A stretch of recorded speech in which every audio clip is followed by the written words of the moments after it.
Architects of Prosperity, Episode 3.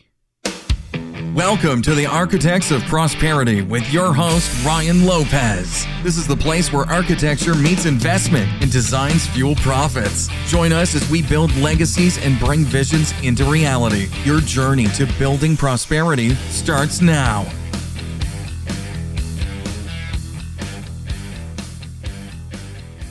Welcome to Architects of Prosperity. I am your host, Ryan Lopez. Today I have Chris Strickland on the show. Chris has had quite the journey. After graduating from college, he explored various paths until he discovered real estate. With over 1,650 property transactions to his name, one might assume real estate was his calling. However, Chris views real estate as more of a means to an end. Chris found his true passion in helping others build their businesses, finding great satisfaction in witnessing their success. To this end, Chris has deployed systems and programs aimed at empowering individuals to transform their passions, hobbies, or talents into profitable ventures. His approach involves guiding people towards self-employment and entrepreneurship through a tested pathway. This includes identifying their desired business area, possibly including real estate, and then equipping them with necessary marketing and sales tools. Beyond his core business initiatives, Chris also engages in public speaking, voiceover work. His speaking engagements often focus on motivating those fighting against drug and alcohol addiction and encouraging individuals striving to overcome personal challenges. Chris, welcome to the show. Hey, Ryan, it's good to be here. Good to be here. Man, hearing that introduction makes it sound like I don't know what in the world I am wanting to do with my life. So well, you're doing great so far, so keep it up. Thank you. So I've known you for a little over a year now, and wow, you've helped me quite a bit in my journey in real estate investing, and I do thank you for that. So it's definitely something that you have a passion for, and it does come through. Let's talk about how you got into real estate. So you went to college. What was your major? Majored in marketing. Actually, I had 5 different majors along the way, but wound up in marketing. That's what I ended up in. And those are the first jobs I had before I got into real estate. Those were the first jobs I had were all marketing positions in different companies. So, yeah. Great. And when I know you tried a lot of things before you actually found real estate, what are some of those things that you kind of went into before you really found real estate? You know, it's funny. I had my regular full-time jobs that I would work along the way after school, after college. But then I also seemed like I always had a side gig, right? I was always trying to find something else. So I had 3 jobs for about, that combined for about 15 years before I got into real estate. And all of those were marketing jobs, typically for small businesses, 5 to 10 employees. For 2 of those, one of them was about 300 or 400 employees, but all marketing jobs. But along the way, I was always looking for something else, right? I always wanted to do something for myself. And so I had everything from a desktop publishing job or, company that I started. That's way back in the early days of personal computing and stuff back in the early 90s to, selling motivational products and speeches and things like that. I mean, just so many different things, but marketing was my main thing. Okay. And when was it that you really discovered real estate? What was the situation and how did you fall in love with it? It's funny because my last marketing position, my last marketing job that I took, there's a gentleman that I actually was going to church with, and he found out that I had a marketing background and everything. And he asked me to come and start doing some work for him on the side. And that eventually turned into a full-time job and didn't pay much, but it was a full-time job. And so I started working for him. He was a real estate investor. At the time, I knew nothing about real estate, nothing. I jokingly say that I was really good at renting, but to be honest, I wasn't even good at that because half the time my check was late. And so that was my experience and my exposure to real estate. But sitting at his feet, figuratively, sitting at his feet, I was able to learn a lot about real estate investing. And so I worked for him for about 3 years. And then me and a buddy of mine, we started on the side. We started to do a little bit of real estate investing. And then within about 6 or 7 months of starting that side real estate investing gig, we were able to quit our jobs and do this full time. So been doing it ever since for about 17 years or so now. Okay. And how did you start off in real estate? How did you get from 0 to 7 months later quitting your job? Very good question. It's funny because while I was working for him, he always encouraged me to start investing. He was a big believer in it. And, he wanted everybody else to have that advantage as well. So he always encouraged me. And during those 3 years, with his guidance, I bought 2 different rental properties. And so I had these 2 rentals, was trying to make a go of that and everything. Obviously, 2 rentals doesn't give you much extra, but it was a great experience, great start. After about 3 years, I had an opportunity, me and my friend had an opportunity to begin to buy up other properties with limited funds. So we bought what we could. We actually had a third partner that had the money, and then me and my friend were the boots on the ground, I guess you could say. And so we took this gentleman's money, we invested it, and the 3 of us were partners together. But as you know, Ryan, there's only limited, everybody is limited on their money. I don't care how big you are, you're limited. So you eventually need to bring extra money to the table. And so what ended up happening is I went from being completely broke to within, close to 6 months, 4 or 5 months, having bought all these properties. And so a family member actually asked me how I was doing that. And when I shared the story with them about how I was finding properties and how we were doing all of this, they said, "Do you think you could get me some of those properties?" And that right there opened up an entirely new world to me of being able to go out, find good deals, pass them on to other investors. You and I know that as wholesaling, right? Not a new concept. At the time, though, it was completely new to me. In fact, I was doing it for the first 3 years, didn't even know it had a name. I just thought I was doing something great. And then I found out that this entire technique exists out there. But that's how I got started, was from my first working with this other gentleman that had some, a little bit of cash that he wanted to invest, and we were able to do some great things with him. But again, we hit our limits. And then when my aunt and uncle asked that question, it opened up the world to thinking, you know what, maybe other people, not just my family member, but maybe other people want some properties. And that just launched me on an entirely new trajectory. That's a really big word for me to use, but it just launched me in that path so that I can, I started wholesaling to a lot of other people. And so a big portion of those 1,600 properties that you mentioned earlier, a big portion of those are wholesale deals. Probably somewhere in the 1,300 property range is how many wholesale deals I've done. The other 350 properties or so are a mixture of rentals and flips that I've done and things like that. So that's kind of how the story came about. Okay. And approximately when was that you got into wholesaling? So it was the very first year that we were investing full time. And so that was 2007. Right at not the best time to get into that. Well, actually, maybe. Well, it depends, I guess. If you knew what you were doing, and I was fortunate that I had a lot of really great guidance from my mentor at the time. And so if you knew what you were doing, it was actually a fantastic time to begin investing. Very similar to what we're seeing right now. Maybe different reasons why properties are good buys right now, but the same end result, right?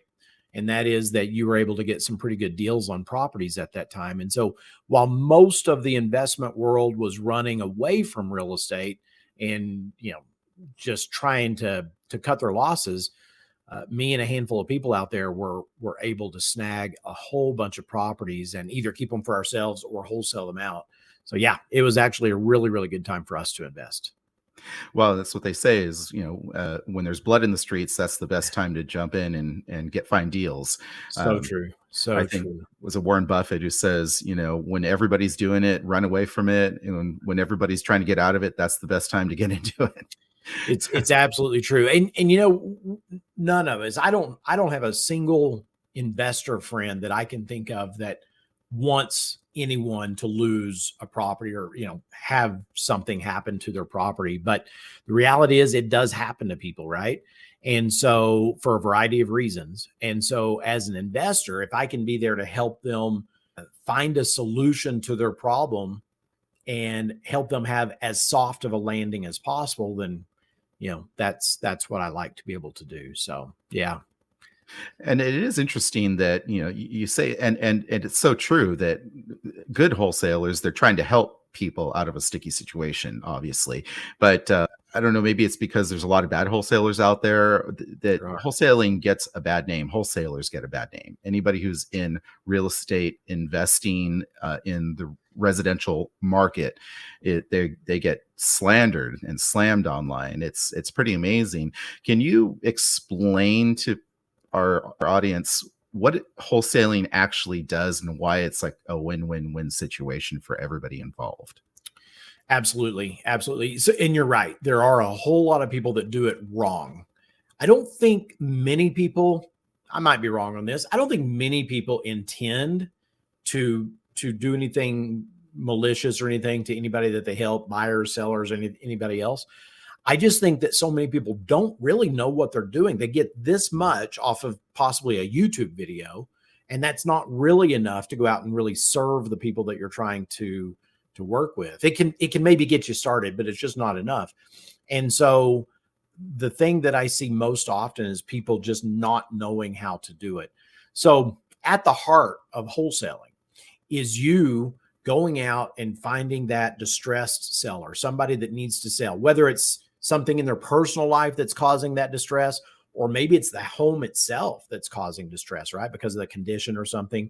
Maybe it's that they're behind on payments and they're distressed because they're going to lose their property, facing foreclosure or something like that. So it's finding a distressed seller and then in entering into a contract with those folks to be able to take that burden off of their shoulders.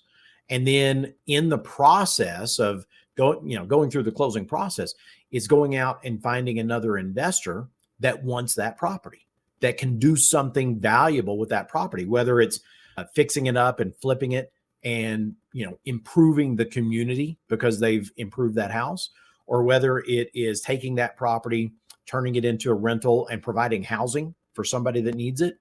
So whatever the case may be, you're going out and finding that end buyer that's going to do something valuable with the property, and you're getting paid for basically doing that, for bringing these two together, not in representing them like a real estate agent, because obviously I'm not representing anybody, but I'm going to find this property and then I'm going to pass it along to another investor that's going to be able to do great things with it. That's what we really want wholesaling to be known for.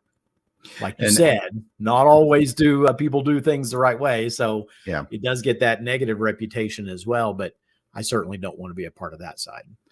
And what would you say to somebody who says that all you're trying to do is steal their home, something like that? I mean, talk about how it actually benefits the home seller, the home owner. Really, man, I love that question. I think probably when people are hurting, right? When again, because of the house, because of their personal life, whatever the case may be, but when they're in distress, they oftentimes don't have any other solutions. And so when they're out of that distress, 6 months later, year later, whatever, and maybe they're getting back on their feet and everything, then yeah, sometimes they talk to a friend, they talk to somebody else, and they're like, really? You sold your house for that much? You let your house go for that much? And so sometimes in retrospect, looking in the rearview mirror, they might feel like, yeah, maybe they were taken advantage of or something like that. But the reality is this. The reality is that at that time, who else is coming to help you? Who else is able to step in, who knows who knows how to navigate the real estate world, the real estate market, and can help you to find that solution. I'll give you a great example. There was somebody that I was working with called me up one time and said, "Hey, I need to sell my property." It's a property that he had inherited from his father. He had been living there, I think, about 2 years, and he had been making the payments, his father's mortgage payments, ever since his dad had died. But it had gotten to a point where he was falling behind on those mortgage payments, and the house was going to be foreclosed on. And as I'm quizzing him a little bit, I find out that the foreclosure is happening next Saturday, right? Just about a week away. And I'm like, oh my goodness, I wish you had called me a month ago or whatever. And so again, more questions. And I find out not only is the foreclosure right around the corner, but it also has about, I think it had about $80,000 or $90,000 worth of equity in it. Now, again, Ryan, you and I know that if we're in our right minds, if we're not facing all the pressures of slipping behind on payments and all that kind of stuff, you and I know that the best solution is to be able to go out, hire a real estate agent, and get that thing sold, even if you reduce the price greatly, so that, I mean, maybe you don't make 80 or 90,000, but maybe after paying realtors and all the closing costs and everything, maybe you only put $10,000 in your pocket. You know that you have options if you give yourself enough time. As soon as you see the writing on the wall, as soon as you see, you know, the motivation coming in, and you know that you need to do something. But not everybody sees that. The more burden that gets on our shoulders, the more weight that gets on our shoulders, the less clearly we can see. And so the reason that someone comes to me at the very last minute like that is because they feel like all other options have been exhausted. They don't know what else to do. And so at that time, literally the only thing that can be done is because you can't hire a realtor and get the thing sold in 5, 6, 7 days, right? Correct. And so the only thing that really can be done is for somebody like me to come in and be able to pay cash for the deal, be able to push this thing through at the title company, to do all the searches, all the title work, everything else, and try and get this thing pushed through before that foreclosure happens in a week. And so that is the real value that we bring in many cases, right? I always tell somebody, if you have options and you can find another way to sell for maybe more money or better situation or whatever, then by all means do that. I want you to do that. There's plenty of other people for me to help that maybe miss that opportunity of selling, you know, early on or whatever. So I can focus on helping these folks. So if you have another option, take it. But if not, I'm here for you. Let me know, and I'll give you I'll first of all present as many options to you as possible. And then secondly, if all other options are exhausted, then I'll give you my best opportunity at that point. Does that answer your question? Does that make sense? Absolutely. And I think that it's really important to explain that not just to people who are potentially selling to a wholesaler or you know, getting assigned through a wholesaler, but also people looking to get into wholesaling. I think it's important for them to understand that as well, because they have to know the mindset and where it comes from, and you know, coming from the heart, truly trying to help somebody out of a really sticky situation. And again, like you said, try and make that landing as soft as possible, because obviously once it goes to foreclosure, they end up with nothing anyway. And then their credit is wrecked. They're, you know, who knows what else they have to do, bankruptcy. And then, you know, it's better almost sometimes to start from zero or get a little bit of extra cash in your pocket than it is to lose everything and then start from like less than zero, you know, so where true. you could really avoid some major financial problems down the road by, you know, kind of doing that. And I think a lot of people do understand that. And and it is very unfortunate. Like you were saying, you know, 2007, 2008, a lot of people were buying with stated income. A lot of people were buying second, third homes thinking that they can rent them out. All of a sudden, they don't understand what an adjustable rate mortgage is, and their arm comes due. And literally, it's like the best way to talk about an adjustable rate mortgage or an arm is literally the bank at some point takes your arm. But I like that. yeah, and then And then we're the bad guys somehow as real estate investors. But the reality is, yeah, they didn't understand that the interest rates went up on them. They were no longer able to afford their homes. They had to let them go. A lot of times, I think too, because it was a time where people were buying extra homes. They weren't buying necessarily their first home. They were buying a second, third home, something like that. It's a little easier to let those go than it is your primary residence. Yeah. People will easily walk away from those kind of homes because it's not the roof over their own head. And right. So, yeah, saw that a whole bunch. You bet. Yeah. So you got into wholesaling, and of course you do some fix and flip. I know you're saying that that's not your wheelhouse, though. That's not something that you really enjoy doing, but buy and hold and doing rentals is your second thing that you probably love to do, or who knows, maybe now it's your main thing that you like to do. Well, it's a mixture, and I go back and forth. So fix and flips, I actually do enjoy them. I do enjoy the work. I enjoy seeing the work being completed. I certainly enjoy the end product. I mean, I think that that's really, really good. But from an investment standpoint, purely an investment standpoint, not the what you're doing with it standpoint, because I think that's fun.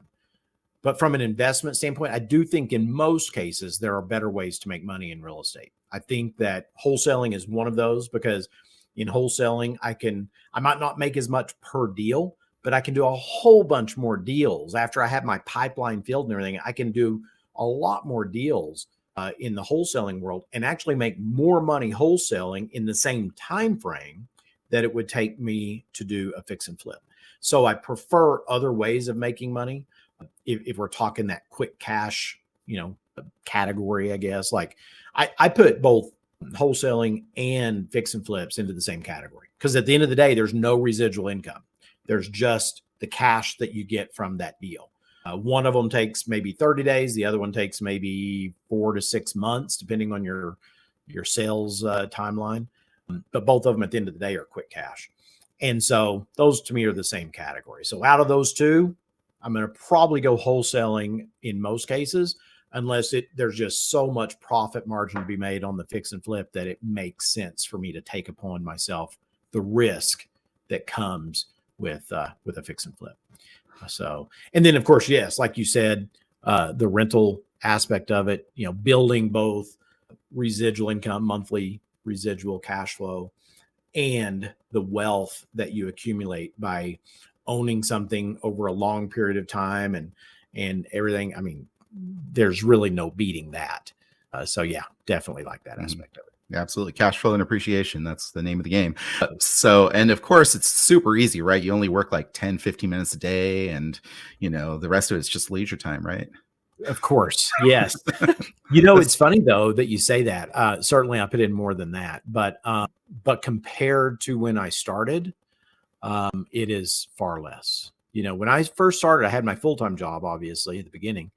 And so I was working, and I think I was putting in about 45 hours. So nothing super strenuous, but certainly a full-time job. And then I would go out during my breaks in the mornings and in the afternoons, and then my lunch break. I'd go sit in my car and return phone calls and all that kind of stuff, just to kind of build my business. And then in the evenings and on Saturdays, I would spend usually 2 to 3 hours in the evenings, and probably, gosh, it varied, but 4 to 6 hours on a Saturday, just building my business. But I really didn't have to do that too terribly long before my pipeline started to build up. And I don't have to spend near as much time. When you combine all that, I was probably putting in, 60-ish hours, 65, 70 hours there in the beginning. And now it's not even as much time as a normal full-time job. So if I looked at just my real estate activities, not counting, consulting and things like that, but just my real estate activities, probably less than 20 hours a week. Okay. But that took a long time to get to that point. Like you were working at it quite diligently, I would assume, at the very beginning, because there was a lot to learn, a lot to experience, a lot of mistakes to be learned from. Plenty of those. Yeah. I would say the first 3 years I was going at it hard and heavy. So even after those first 6 months when I quit my full-time job, I just took those same hours and put straight into real estate. And so, yeah, the first 3 years I was putting in, massive hours, in my opinion, anyway.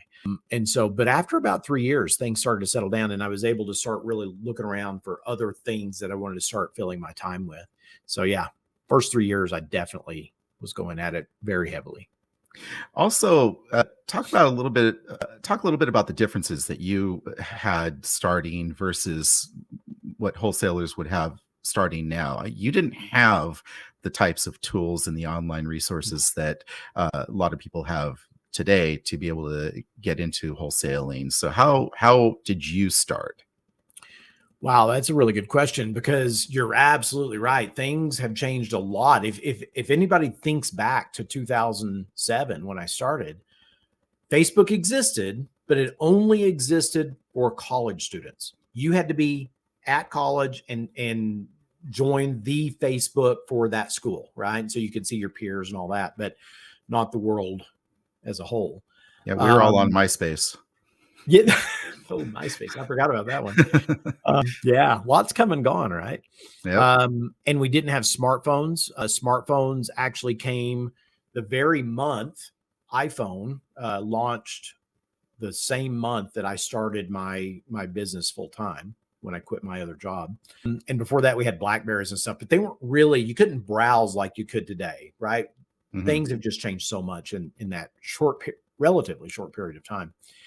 And so the tools that are at our disposal now, primarily social media, but just the tools, being able to pick up my phone and send messages. I did send emails back then through my phone. In fact, I sold 20 properties by sending out an attachment through email using my phone that first year when things were fairly basic.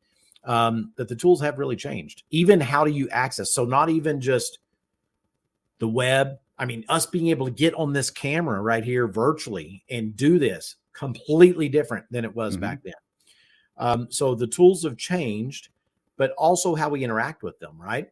So I could, for instance, if you and I were buyer and seller, we can actually have a video call nowadays instead of just a phone call. And so some people like that. Some people still prefer a phone call, but we're flexible. We have options.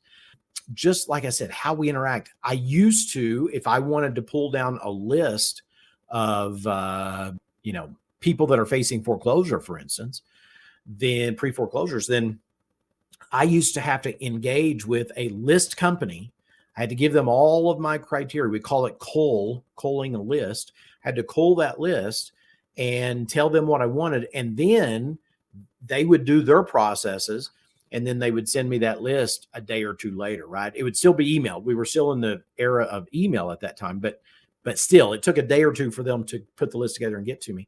Nowadays, you can go on to certain services and you can pull down the list. You put in your criteria and you can pull down the list in seconds, right? I can put an ad out on Facebook and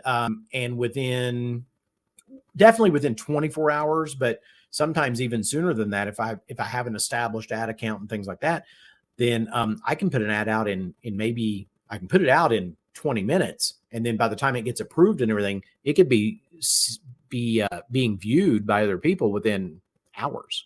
So a lot has changed. I can go out, even if I don't want to spend money on ads, I can go out and I can start networking inside of other groups. I know that you are primarily focused on commercial real estate and things like that. I can go into specific groups that focus on commercial. I can go to specific groups that focus on single family, for instance, mobile home parks, storage buildings like yourself. So it has just changed so much. And it's fantastic. It's fantastic. Sometimes from a personal standpoint, it's a little scary, but from a business standpoint and from what you can do to build your business for either free or very, very little money, it is absolutely amazing. Sorry, I go off on a tangent here, Ryan, but I used to, when I would put together, for instance, a mailing campaign, direct mail, I would have to buy the list. I would then have to engage a graphic designer to design the postcard. I had to come up with the information. They would then put it laid out graphically where it looked pretty good, sounded pretty good. If I wanted to engage a copywriter to make sure that it's worded in such a way to where it's going to grab attention, all that kind of stuff, and get somebody to take some action, I would have to do that. So the process could be very, very expensive, but not only expensive, it could be very time consuming. By the time you engage with all those people and get their feedback and get their draft copies back, and then finally get the final version of it, you could be talking about 4 to 6 weeks to get all of that done. And then by the time you actually get your list, put the either the postcard or the letter or whatever you're sending out with the list and get it sent out, it could be a 2-month ordeal, 2-month process. And so now we can do all of that, or we can reach our audience, maybe not through direct mail, but we can do all of that in hours instead of weeks or a couple of months or whatever. Direct mail might still have a place. And in some cases, I can see that.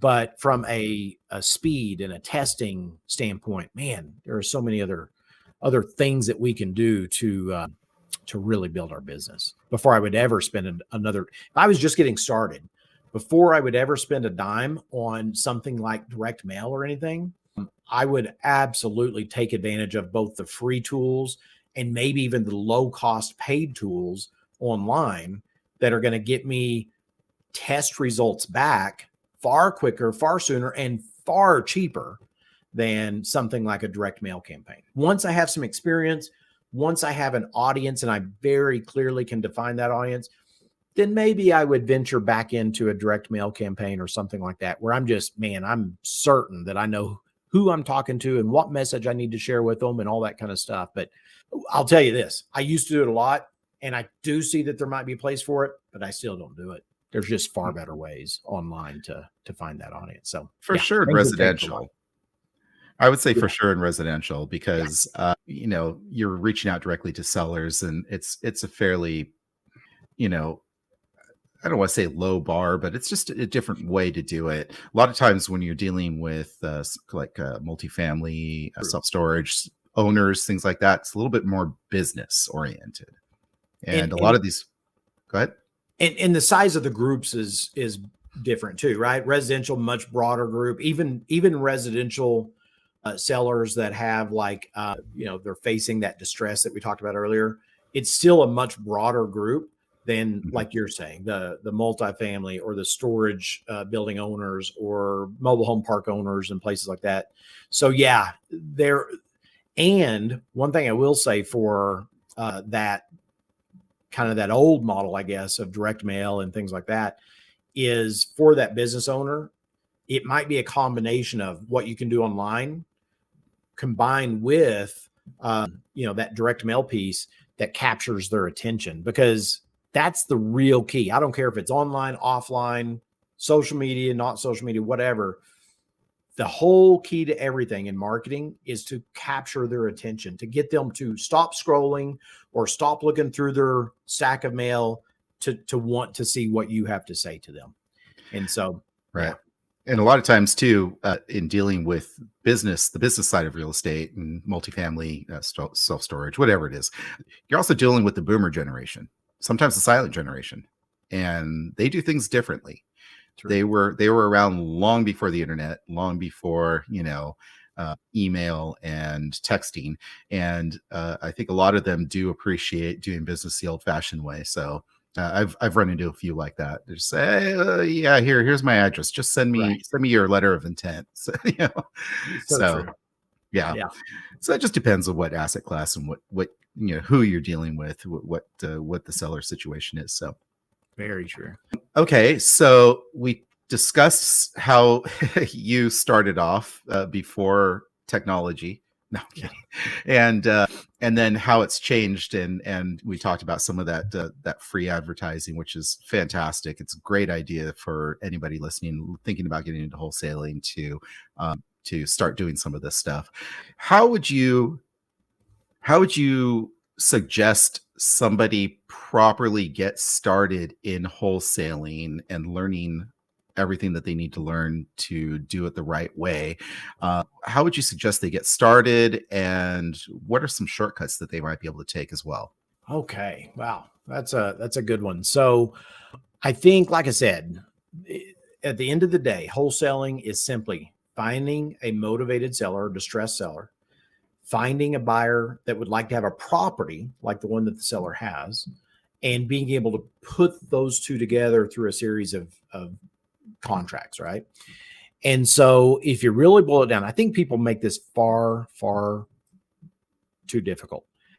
And so if you really boil it down, I've first got to figure out who my buyers and my sellers are. Now, I personally like to go after buyers first, building a buyer's list first, because that does two things for me.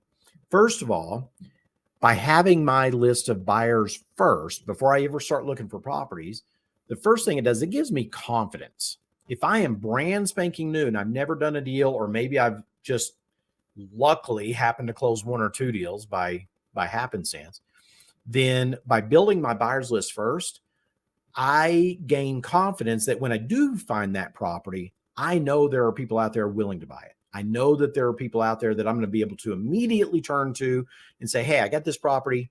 It looks like it matches what you're looking for. Do you want to take a look at it? Right? So it builds confidence. The second thing that building your buyers list does early on at the beginning is it tells me what that buyer's looking for. Right. And by knowing what the buyer wants, by knowing what the buyer's looking for, what areas of town, what price points, what type of property, and on and on. And in my program, we have, all that laid out on how to find out what that information is from your buyers. But by knowing what that is, guess what? I get to shave off a lot of time, and I get to kind of get ahead of the learning curve on being able to go out and market and find properties, because I know now specifically who my buyer is willing to buy from, or what type of property they're willing to buy. So I can go directly after those specific people, those specific property types, rather than just trying to advertise to the masses and hope that I get something that I'm going to be able to sell later on. So that's the first step for me, is building a buyer's list and knowing what your buyers want, having that confidence that comes with it. Then, of course, secondly, I'm going to go find it, right? I'm going to go look. Once I know what my buyers are looking for, or at least the majority, I'm going to go out and I'm going to start searching for those types of properties. And so I would say probably, and Ryan, you probably know this of me, but my opinion of this changes almost daily, depending probably on what happened that day or in the last week or so. But probably one of my favorite all-time ways to find buyers is by focusing on landlords, rental properties. There are so many landlords out there that, one, were what I would call a reluctant landlord, somebody that ended up having to turn the house they used to live in into a rental property because they couldn't sell it for whatever reason. They had to move. Maybe they got transferred with the job or something. They had to move to another city, but they still have this property left behind that they ended up having to turn into a rental because they couldn't sell it for whatever reason at that time. Maybe the market was all messed up or whatever, but they couldn't sell it. So they just rented it out to cover the mortgage, right? Mm-hmm. So you have reluctant landlords. You have landlords that are retiring. They're just ready to get out of the business, right? They've done their 20, 30, 40 years of rentals, and now they're ready to sell everything and move on. So you have a big pool of people here that, one, love cash flow, right? They love cash flow. So they would love to have that money continue flowing into them, but they're ready to get rid of the day-to-day work associated with it. So we can come in, we can make them offers. And if it's an offer that we really like, that fits us, we might even be able to hang on to it ourselves without wholesaling it, right? And build up our own portfolio. But even if it's not, if I structure the deal good enough, then I can wholesale it, find one of those buyers that wants it, and make some quick cash. So a lot of benefits to that. But that's the initial group that I would probably go after. They're also pretty easy to find by jumping into various Facebook groups, investment Facebook groups, and engaging with the landlords in those groups, the people that own rentals in those groups. So it's a pretty easily defined group. And then, of course, learning the documents. That's that third piece. You got to do that.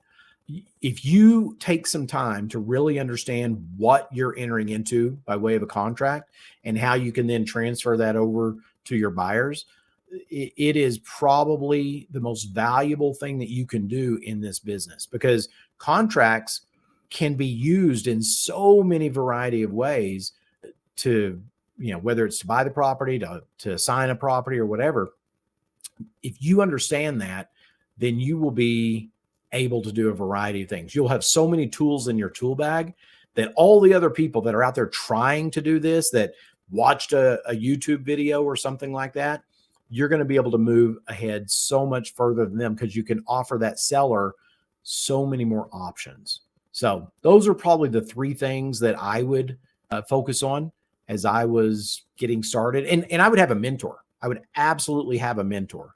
If you have someone close to you, somebody that you know, somebody that you meet in your local community or whatever, that can serve as that mentor, like I had, right? That original boss that I had that served as my first mentor. If you have somebody like that, then I would do everything I could to get them to teach me, right?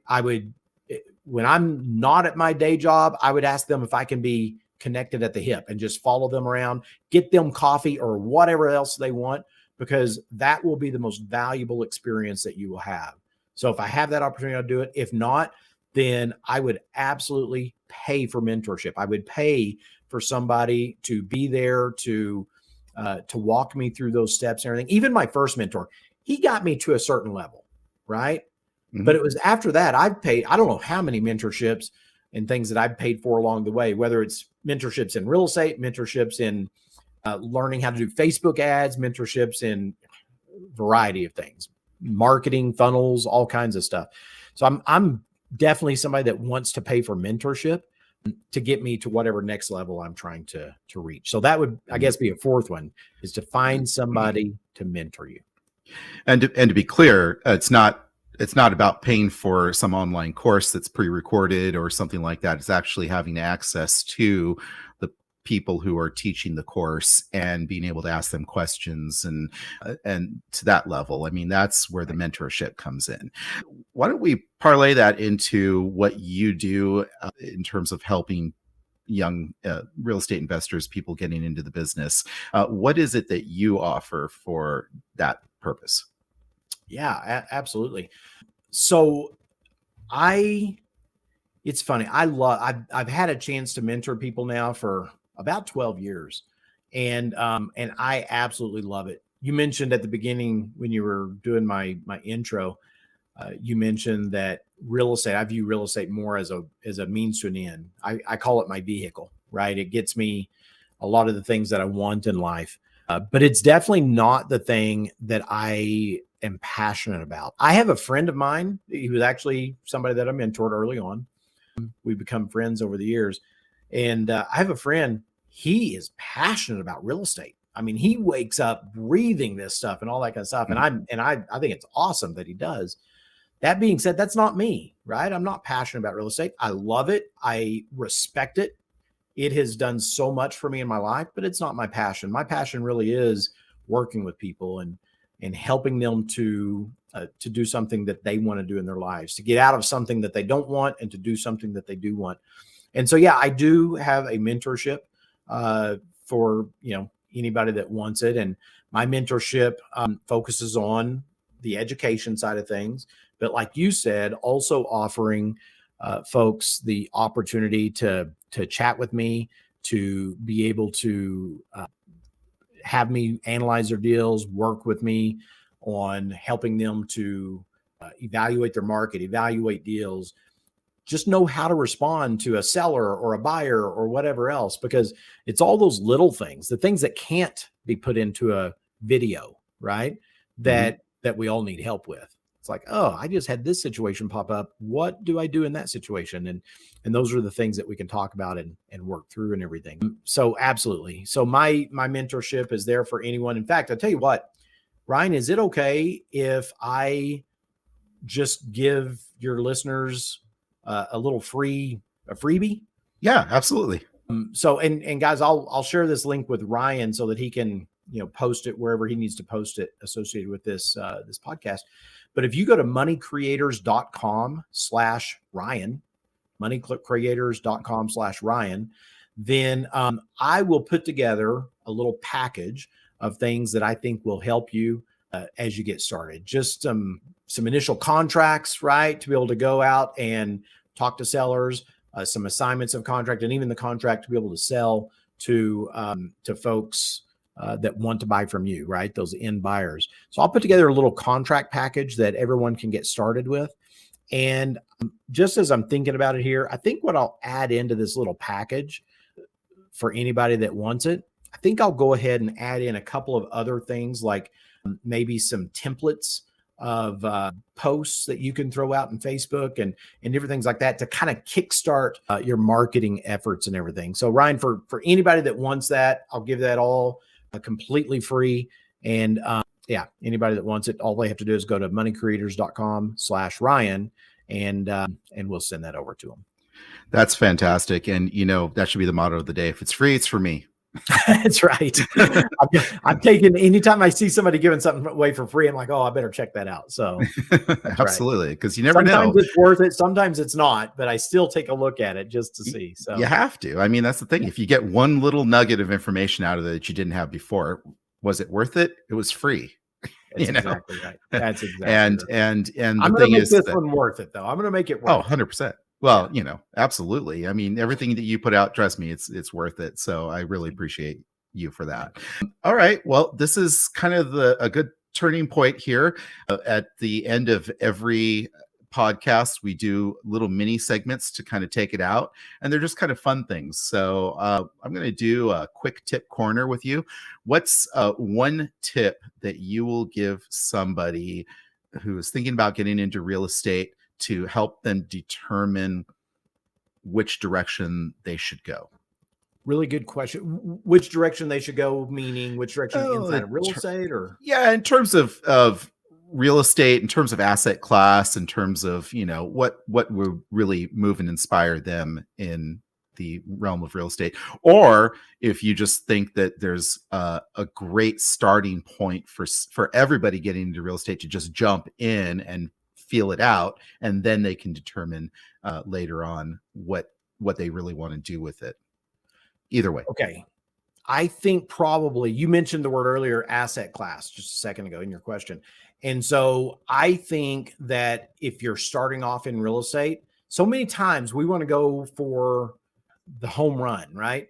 And so I would absolutely focus on starter homes, right? Starter homes, because it has the widest number of homes for sale, first of all, and the widest group of people that would be looking for those or interested in either renting them out or buying it as a first home, a beginner home or whatever. So therefore, whether you're keeping it for yourself or whether you're wholesaling it to another investor, it's the most sought after type of a home. And so a starter home, 3-bedroom, 2-bath, 3-bedroom, 1-bath, even a 2-bedroom, 1-bath. I mean, it's just that beginner home that the biggest group of people can afford. Great. It's funny because I go to real estate clubs, which I highly suggest everybody join a local real estate club, investment club. It's well worth it. Well worth the amount of money that you'll put into it.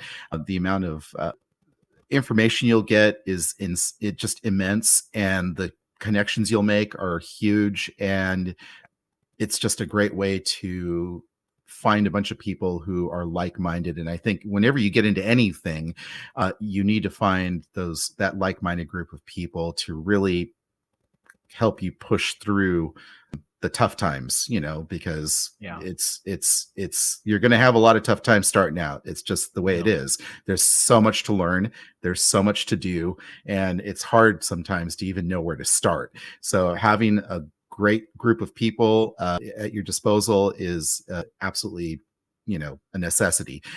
So outside of that, it's important to connect to others, and they'll be able to help you through and figure some of this stuff out.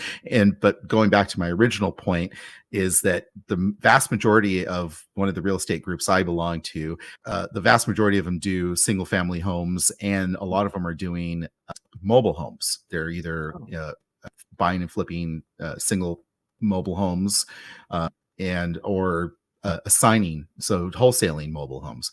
So it's interesting that, it is because, like you were saying, it's when we're looking for affordable housing, which is the biggest market in real estate, it's easy to go after those types of situations. And of course, mobile homes are a little bit different than real estate because they're seen more as vehicles rather than actual homes, but there's still a way to do it. And I just interviewed a guy named Andy Teasley, who his main focus is actually single lot mobile homes, home parks. So basically somebody got a piece of land and they decided to put a mobile home on it, and the mobile home has not been tied to the land legally, so it's not considered a home. So he's able to resell the mobile home and hold on to the land and lease the land. And it's a great business model the way he explains it. And that was, you guys can go back and listen to that one, but it's a really, really good way of looking at affordable housing and how to navigate that.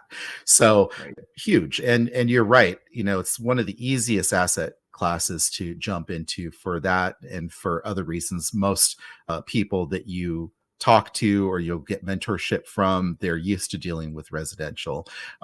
Title companies are very used to residential. That's what they do all day, every day, almost, Right. So it just makes sense that, to get into something, if you want to pick an asset class and jump into something that will be easy at first or easier at first, residential is definitely a good place to start.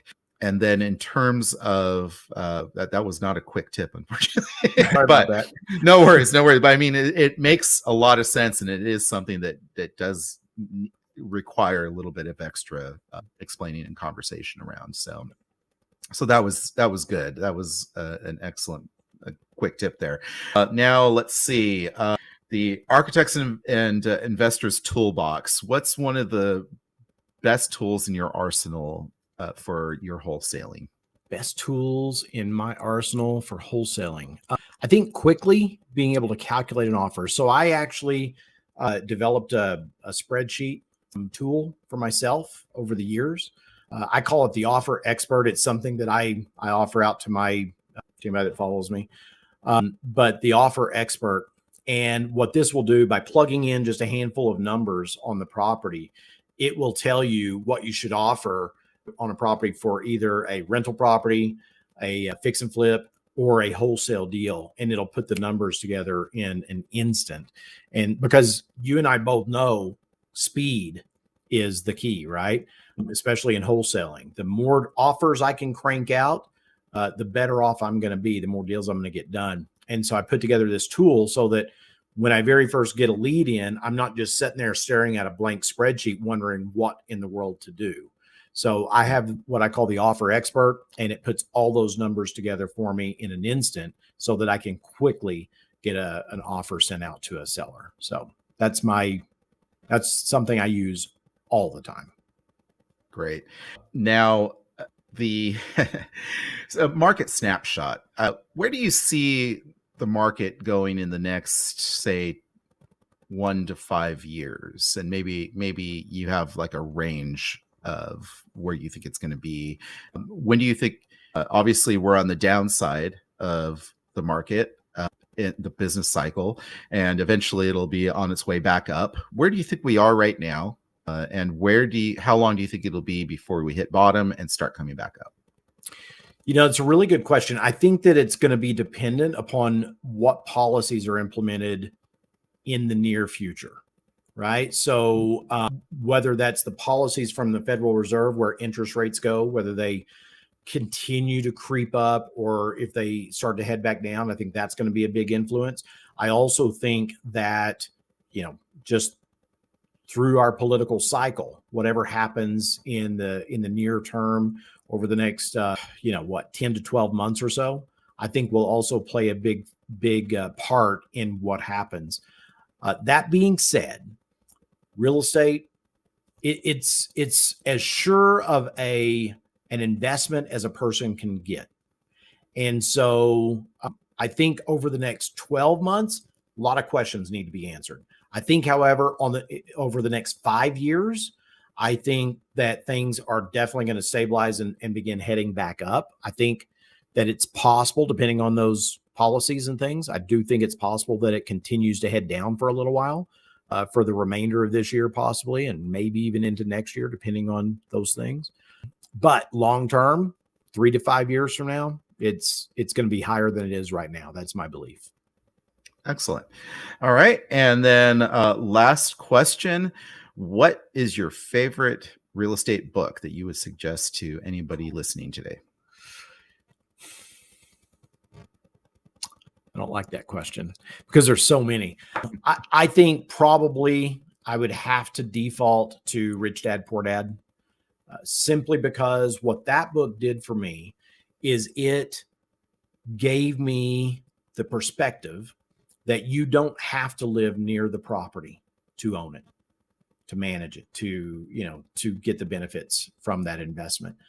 The 2 or 3 people that I knew that were investors in my young life as a teenager and stuff, they all lived near the property so that they could oversee it and everything. What I found through that book and then through subsequent mentors and stuff like that is that you don't have, in fact, when you do live near the property, sometimes if you don't really know how to operate your business, sometimes that can actually hold you back. Because you feel the need to go look at it and all that kind of stuff. So Rich Dad, Poor Dad with Robert Kiyosaki, it just opened my eyes that you can buy and sell properties and own rentals and all that nationwide. And I've owned properties literally from coast to coast in about 30 different states. And I think I've only laid eyes on about 25 of my properties. I've never seen the others, except through pictures and videos and things like that. So I just love that book because it planted a little seed long before I was investing myself. It planted a little seed in my head that, oh, that might be a pretty cool business to jump into. So, now that you mention it, it might have been one of the first things that got me interested in real estate as well. I read it because I wanted to get more of an insight into how the wealthy think. And that's what I got a lot out of that, because it's a completely different mindset from what you're taught in school, what you've grown up with, unless you've had somebody in your family who thinks that way, and, or grew up in a household where your father, or mother thought that way and were able to impart that knowledge onto you. It's completely different. And that is something that I think people need to understand and start focusing on early. So it's more of like a finance thing for me rather than real estate. Another great book that I found very helpful for transforming my thought process around money and finance and essentially learning how the wealthy think versus how the rest of us think is the Killing Sacred Cows by Garrett Gunderson, I believe. And that was a fantastic book. Very, very revealing. He actually studied how the wealthy think. He did a lot of interviews and other things to really understand a lot of historical research of all the the wealthy people of our past, Carnegie and Rockefeller and all of that, and really put together a great book of what are those sacred cows that we all think are sacred and can't be thought of in any other way. How do we get past that, our mindset, so that we start thinking more like the wealthy do? And those are both great books for that, in my opinion. But yeah, I read that book. Gosh, I want to say like 2000. When did it come out? It was actually 90s sometime. Yeah, it was like I feel like it was 2006, somewhere around there. I just picked it up in an airport coming back from Texas, and I couldn't put it down. It was like riveting. Yeah. And I rarely read actual books. I'm a listener. I like to listen to books in the car while I'm commuting or driving and doing stuff like that, because that's like downtime for me, and I'm able to learn at the same time I'm getting somewhere. But that book, I read that thing from Dallas to LA. I almost finished that book, and then like the next day I just polished it off. I mean, it was like almost a straight read, and that rarely happens. It's so good. And you're right. It opens up your way of thinking. I remember the real estate examples in there, but you're absolutely right. It is just a way to think about money and your own situation so differently than, like you said, we're taught. We're not taught that way. And so, yeah, I've never had a chance to meet Robert Kiyosaki in person. Don't know if I ever will, but I am so grateful that he put his thoughts into words like that, into that book, because it changed my life from that perspective, and I think it just continues to touch other people as well. 100%. All right, Chris, last thing, let people know where they can get you, where they can find you, and I'll put everything in the show notes at the end as well. So any links or websites or anything you want to put out there, just I tell you what, I don't have the link right off the top of my head, but I have a Facebook group that anybody that's looking to get started in wholesaling or just a new investor and kind of like, where do I start? What do I do? Then whether you want to wholesale or not, if you want to go to my group, it's on Facebook, and it's called the Wholesale Cash Machine. Wholesale Cash Machine. I'll drop the full link to you, Ryan, so that you can add it into the show notes. But would love to have anybody over there. Everybody's welcome. It's free. You don't have to pay for it, but we share a lot of value over there. So Wholesale Cash Machine.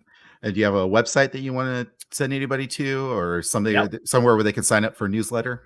They can always come to moneycreators.com, and you'll see a lot of different things we have on there, and see what all we're into. We are actually in the middle of putting a newsletter together right now, and that is going to be the Wholesale Hustle. And so I don't have a link for that yet, but we will definitely have it on our website probably in the next 2 or 3 weeks as it's starting to come out. So would love to have everybody join that as well.